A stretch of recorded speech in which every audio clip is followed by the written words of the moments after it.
আমি আসলে কখনো বলার দেখে খেলি নাই। আমি সবসময় চেষ্টা করেছি বলের যে মেরিট অনুযায়ী ব্যাটিং করার। ফার্স্ট অফ অল আলহামদুলিল্লাহ খুব ভালো একটা দিন পার করছি আমরা।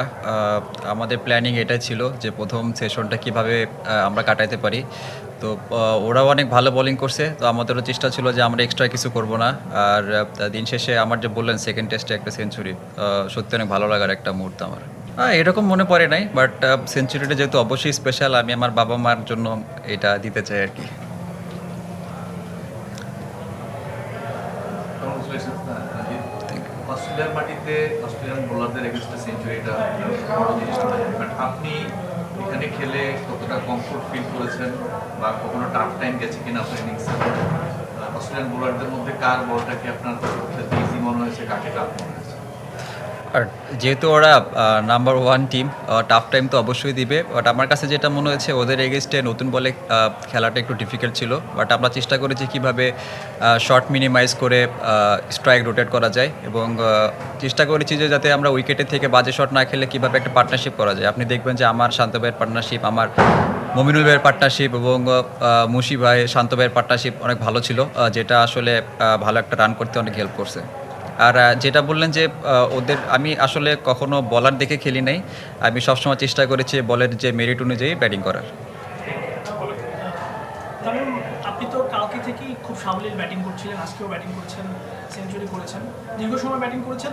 এই সময়টায় আপনাকে আউট করতে জিরার স্লেজিং করেছে কিনা? আমরা দেখেছি যে মেহেদী হাসান মিরাজের সঙ্গে স্টার্কের একটু কথা বাক্য বিনিময় হয়েছে। তো আপনার ক্ষেত্রে কীরকম হয়েছে কিনা বা ওরা আসলে মাঠে কীরকম বিহেভ করেছে? আসলে আমি এটার আগে থেকে রেডি ছিলাম এটার জন্য। আমি জানি ওরা যখন উইকেট পাবে না তখন ওরা অনেক হার্ড টাইম দিবে, সেটা বোলিং করে হোক বা মুখে কথা বলে হোক। বাট ওরা করেছে কিছুটা, অতটা করে নাই। বাট আমি চেষ্টা করেছি, যেহেতু আমি আগে থেকে রেডি ছিলাম অতটা আমি গুরুত্ব দেই না জিনিসটা।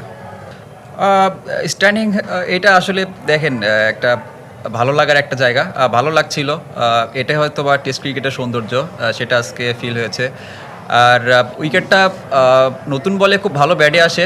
উইকেটটা আমার কাছে যেটা মনে হচ্ছে ভালো, বাট বল যখন পুরান হয় তখন কিছুটা স্ট্রিকি। আমি যতক্ষণ পর্যন্ত ব্যাটিং করেছি উইকেটটা খুব ভালো ছিল। এখন শেষে যেরকম আপনার হাসান এবং মিরাজ ভাই ব্যাটিং করতেছে দেখে ভালোই মনে হয়েছে। বাট ওরা অনেক টাইট লাইনে বল করতেছে। আমাদের কাছে মনে হয় যে যতক্ষণ পর্যন্ত আমরা বেশি ব্যাটিং করতে পারবো ততক্ষণ আমাদের টিমের জন্য ভালো। আসলে দেখেন, যেহেতু আমাদের হাতে এখনও 3 দিন অনেক লম্বা সময় আছে, আমরা চাইবো যত বেশি সেশন ব্যাটিং করা যায় তত আমাদের জন্য ভালো। যত বেশি রান দেওয়া যায় তত আমাদের বোলারদের জন্য কাজটা ইজি হবে। আসলে তেমন কিছু না। আমাকে যখন টেস্ট টিমে নেওয়া হয় তখন আমাকে সবাই অনেক আমার মেসেজটা ক্লিয়ার করে দিয়েছিল আমাকে যে আমি কিভাবে খেলবো। তো আমার কাছে মনে হয় যে আমি যেভাবে নর্মালি ওডিআইয়ে যেভাবে ব্যাটিং করি, আমি জাস্ট সেম মাইন্ডসেট নিয়ে এখানে আসছি এবং সেম মাইন্ডসেট নিয়ে খেলার চেষ্টা করেছি। যেহেতু তারা আমাকে কোনো বাজে বল করে না কিংবা অতটা রুম দেয় নাই, অনেক টাইট লাইনে বল করছে। তো আমি চেষ্টা করেছি যে যত বেশিক্ষণ ধৈর্য নিয়ে খেলা যায় আর কি, পেশেন্স নিয়ে খেলা যায়। তো এটাই চেষ্টা করেছি জাস্ট। দেখেন, ক্যাচ ড্রপের কথা যেটা বললেন, it's a part of game. ওর সময় কিন্তু দেখছেন একটা স্নিক হয়েছিল, বাট ওটা বেঁচে গেছেও। তো আমার কাছে মনে হয় যে এটা পার্ট অফ গেম, এটা নিয়ে কিছু বলতে চাই না। আর যেটা বললেন অ্যাডাম গিলক্রিস্ট, ছোটোবেলায় তো যখন দেখতাম অনেক মানে কী বলবো পছন্দের একটা প্লেয়ারও। আর ও যখন আমার ইন্টারভিউ করছিল তার আগে আমাকে বলছিল যে ও অনেক এনজয় করছে আমার ব্যাটিংটা। তো এটা ভালো লাগার বিষয় আমার কাছে। They came very different to me. They didn't get any boundary option. That's why I was trying to keep patience as much as possible and play as big as possible. Yeah, not like that, but I was trying to make it different because he always bowls in a line and length. So I was trying to just play differently.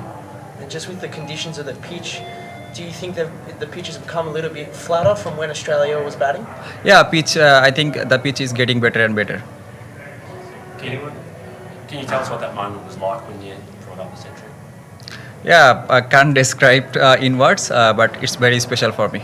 And how much how much good preparation have you had playing on, I know you haven't been in the team, but playing on more seam-friendly wickets at home and bouncier wickets at home in all formats of cricket? I think it was a great preparation for us. We came here 1st August and we have couple of practice session and we also played a practice match that helps us a lot. And I think I love to play this condition. Thank you thank you Thank you guys.